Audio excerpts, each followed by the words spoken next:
Tonight, the surprise resignation on Canada's Supreme Court.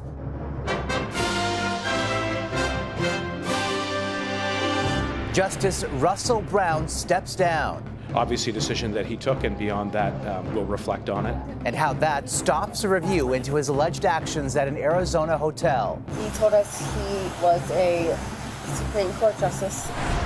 The first former president ever to face federal charges lands in Florida for an extraordinary court appearance. President Trump! The anticipated protests and the ramped-up security. Plus, letting victory sink in after Nick Taylor reclaims golfing glory. Are you serious? Oh, my goodness! The sensational putt and the celebratory tackle on the green.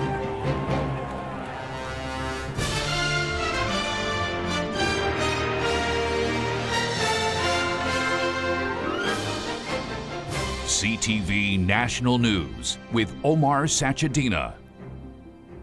Good evening, everyone. A seat on Canada's top court is now open after a sudden resignation following allegations of misconduct. Justice Russell Brown revealed today he is retiring early, and in doing so, he has halted the Canadian Judicial Council's ability to proceed with an investigation into his actions at an Arizona hotel. CTV's Ottawa Bureau Chief Joyce Napier starts us off. So as I understand it then, Justice Russell Brown's 8 years at the Supreme Court came to an end today when he announced he is resigning over what he calls false allegations. He's been on paid leave since February, citing a lengthy Canadian Judicial Council investigation that would have kept him away from the bench for many more months. He said in a statement, "While my counsel and I are confident that the complaint would have been ultimately dismissed, the continuing delay is in nobody's interests, the courts, the public's, my family's, or my own." His resignation puts an end to the investigation. It's obviously a decision that he took, and beyond that, we'll reflect on it. The former justice was attending a black tie event in Arizona, an evening that ended at the bar of his hotel, where police were called in following an altercation. This is a recording of the 911 call this past January. Hi, I'd like to report an assault at the Omni. A middle-aged guy in a tuxedo. I think we identified him as Russell Brown. Police arrived at the Omni Hotel. The attending officer had a body cam.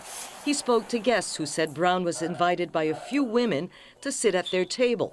But then, according to witnesses in the police report, he was intoxicated and began touching and kissing them. Wasn't it kind of like any of it, like unwanted?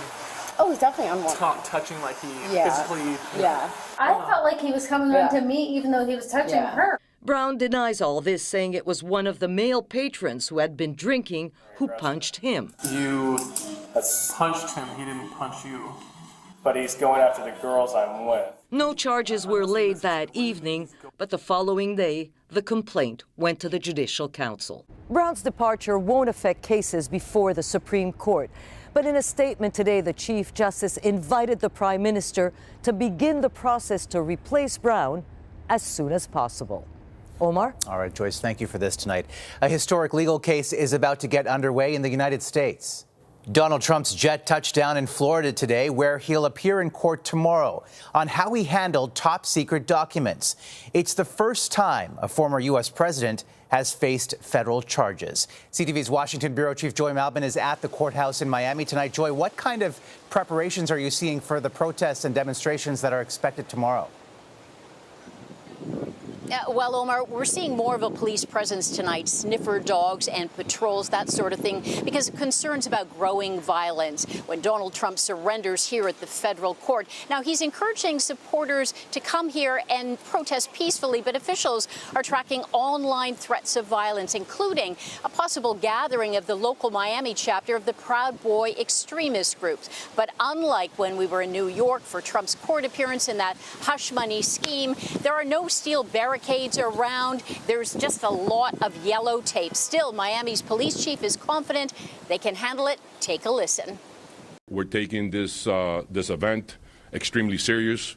We know that there is a potential of things taking a turn for the worst, but that's not the Miami way. We're bringing enough resources to handle crowd anywhere from 5,000 to 50,000. Now, that's outside the courtroom. Inside, we know there will be no cameras. Walk us through how this appearance will unfold. Well, Omar, we likely won't see Trump at all. He'll arrive with Secret Service underground at this court to turn himself in. He'll be processed like any other criminal defendant, fingerprinted, and enter a plea of not guilty. He faces 37 felony counts, including accused of illegally taking classified documents to Mar-a-Lago, national secrets like nuclear programs, defense strategies, that sort of thing. They even accuse of him conspiring with an aide to keep it from investigators. Now, these are serious crimes, Omar, with some serious jail time if he is found guilty. Omar? Big day tomorrow. Joy Malvin in Miami tonight. Joy, thanks. A disaster has been declared in Philadelphia after yesterday's fiery highway crash.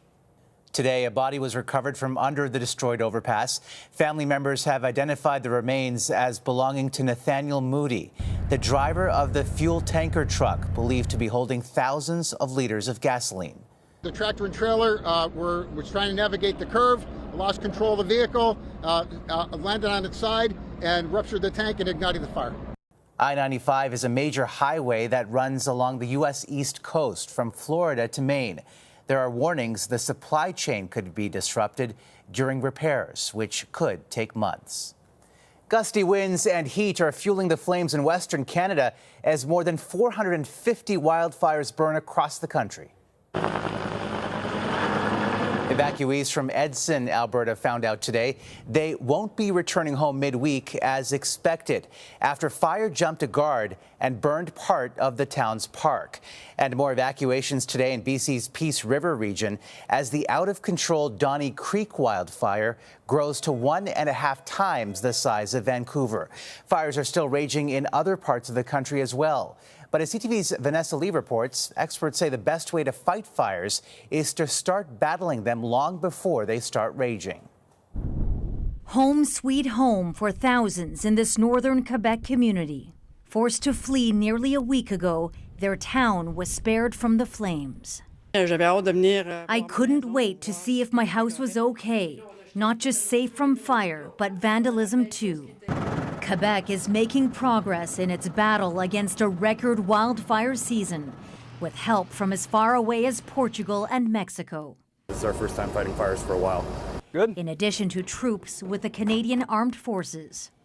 Emergency response is managed by each province. With hundreds of fires so early in the season, resources have been stretched thin. The Minister of Emergency Preparedness was asked today if a national firefighting service is needed. We are always looking for ways, working with the provinces and territories, on how we can better support them in their firefighting efforts. And as well, we're looking at investments that we can make in training additional firefighters. But experts say more resources are needed for fire prevention. We're playing catch up because we've had this 100 years of fire suppression that we now need to deal with in a very short time period. Prescribed burning, which is the intentional use of fire on a specific area, is one strategy used to reduce wildfire risks. It helps clean up much of the dead and dense fuel that we have in our forests.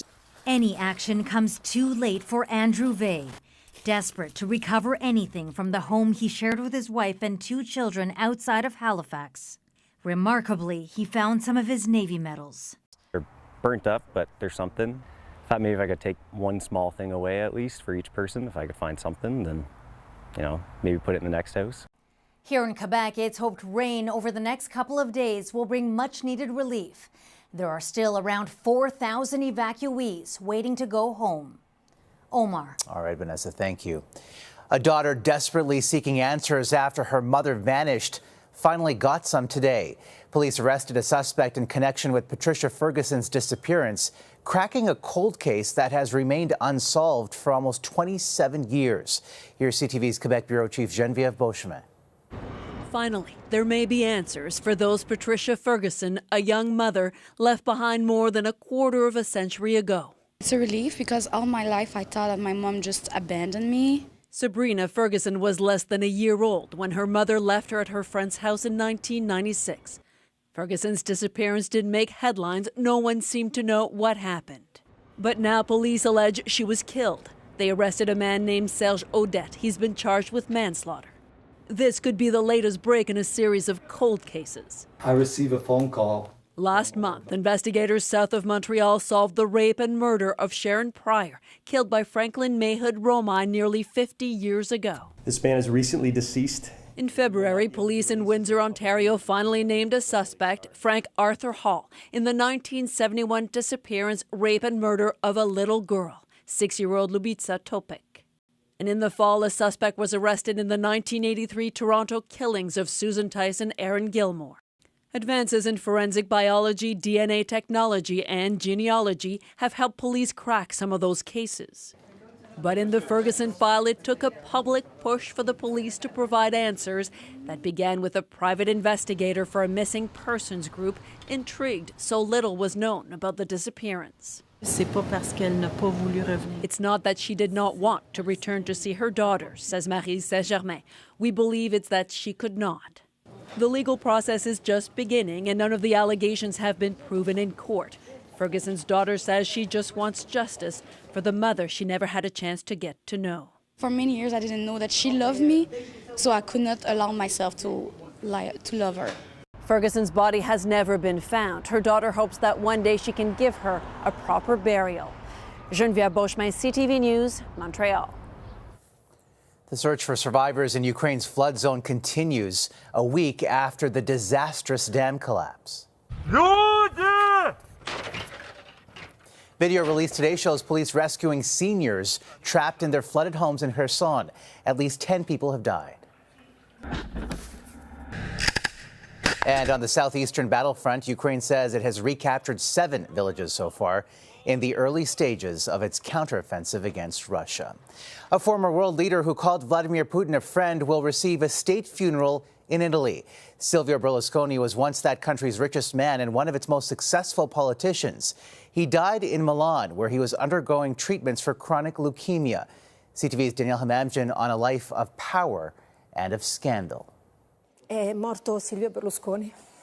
TV presenters left speechless as they delivered the news. Their media mogul boss and Italy's longest-serving prime minister had passed away after suffering from leukemia. Ma è vero? Is it true, asked this woman. I thought he was immortal. When you are so good, you bother certain people and they try to block you, said this man. For decades, it seems nothing could get in the way of Silvio Berlusconi. A central figure in Italian public life, people were either fiercely loyal to or simply loathed. He began his career as a singer on a cruise ship and went on to build the largest media conglomerate in the country, turning him into a billionaire with assets such as the AC Milan club. Elected 3 times as prime minister, he became the ultimate showman politician. His disregard for protocol was a given. He once made Angela Merkel wait in front of photographers while he finished a call. She eventually walked away. After the deadly earthquake in L'Aquila, he told those left homeless to just imagine they were on holiday. In Berlusconi, many saw charm and charisma. Others saw endless corruption. He made hundreds of court appearances and was convicted of tax fraud. Scandals, crises, Berlusconi always found a way back into the limelight.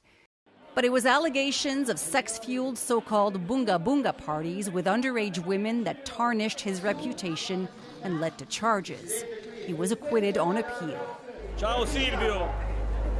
A self-confessed womanizer, he once admitted he was no saint. Italy's current prime minister said he was one of the most influential men in the country's history. Silvio Berlusconi, who transformed the Italian political landscape, died at age 86. Danielle Hamamjian, CTV News, London. Coming up after the break. The accidental tackle after a monumental golfing victory. Plus, the man who made a career out of selling vowels reveals he's signing off.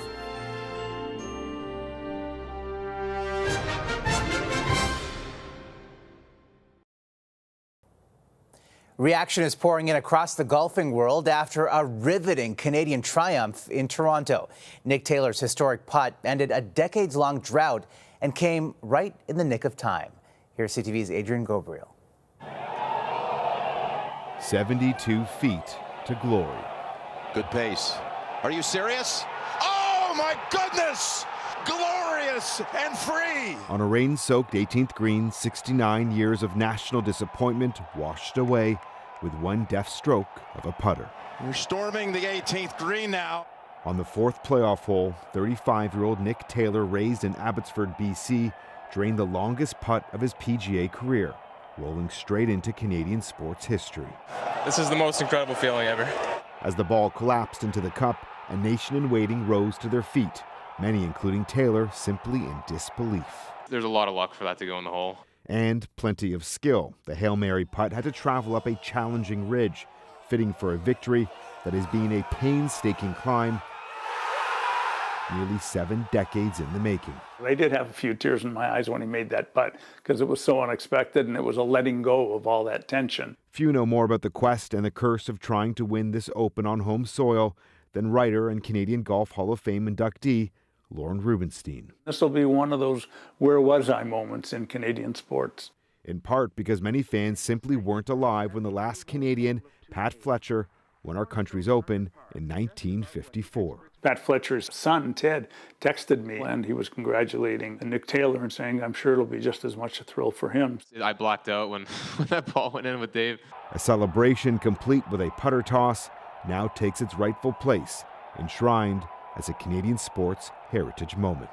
Taylor's triumph could be felt for decades, with kids across the country encouraged to pick up a club with dreams of their own on the horizon. Adrian Gobriel, CTV News, Toronto. Well, that pivotal putt was the moment everyone was talking about today. And here's another. A security guard tackled a pro golfer, mistaking him for an overzealous fan. Turns out it was Canadian Adam Hadwin, who couldn't wait to celebrate his longtime friend's historic victory. Hadwin joked the image belonged in the Louvre. And Golf Canada also got in on the fun, saying the champagne bottle should go to the Canadian Golf Hall of Fame. And Hadwin, who is playing in the U.S. Open this week, got a clever gift from the U.S. Golfing Association, a safety vest and 2 helmets for protection. Fellow golfers updated his health on social media, and in true Canadian form, Hadwin's wife says he apologized to the security guard. Well, Pat Sajak is preparing to spin the wheel of the popular game show Wheel of Fortune one last time. So when you go home, good news for your daughter. The 76-year-old Sajak confirmed he's retiring next year. He became host in 1981 along with Vanna White. It is the longest-running syndicated television game show. Sajak's replacement hasn't been named so far. A puzzle, you could say, yet unsolved. Still ahead, an amazing survival story in the Amazon. New details on how 4 kids lived for 40 days in the jungle.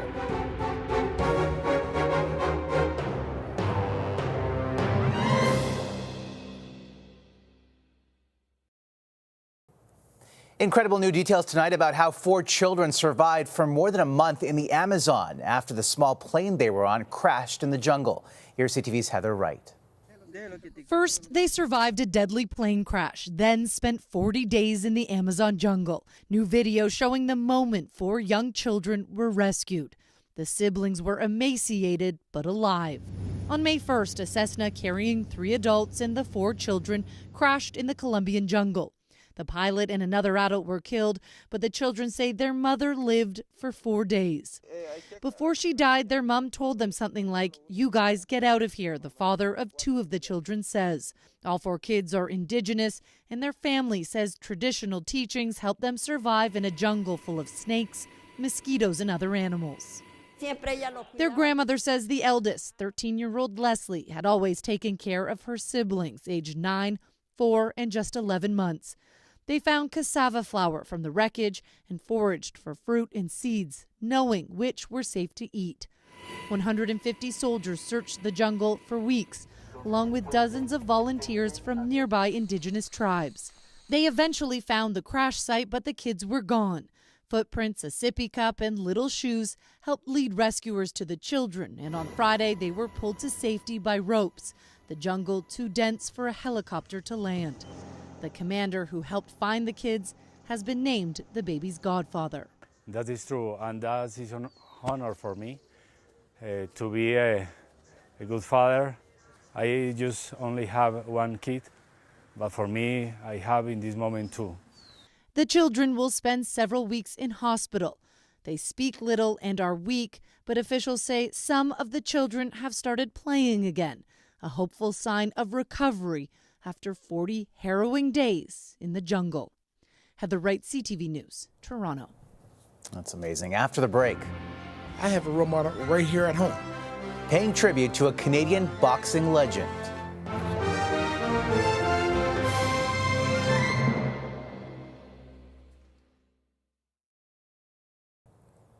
Formal recognition today for a giant of the boxing ring. Halifax-born George Dixon was the first black boxer to win a world title and the first Canadian as well. Today, he was honored in the very place where it all began. CTV's Atlantic Bureau Chief Kristen Ajkate explains. George Dixon, one of the greatest boxers in the world, was recognized with a plaque in his honor today. Dixon's great relatives were on hand to witness the moment. Just powerful, I feel like, is the words that kind of put it into, just getting recognition for the stuff that we have been doing and continue to do here at Africville.